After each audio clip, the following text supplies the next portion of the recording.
नमस्कार.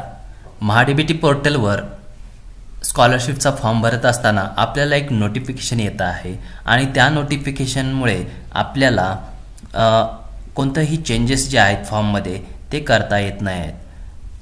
तर हे नोटिफिकेशन काय आहे आणि ती कशी काढायची आहे ते आपण बघूयात. इथे नोटिफिकेशनमध्ये म्हटलं आहे की as per the UIDAI guidelines you have to update your Aadhaar details again to get your benefit on time. So please update the same here. आता अपडेट करण्यासाठी तर आपल्याला इथंच अपडेट करा असं म्हटलेलं आहे.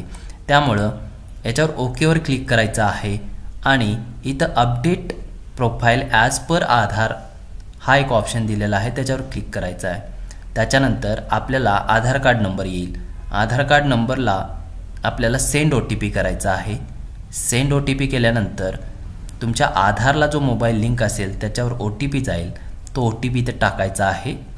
त्यानंतर तुम्हाला एक मेसेज येईल की तुमची प्रोफाईल जी आहे ती अपडेट झालेली आहे आधारनुसार. एवढंच करायचं आहे. त्यानंतर तुम्हाला तो मेसेज येणार नाही आणि तुम्ही स्कॉलरशिपचा फॉर्म भरू शकता.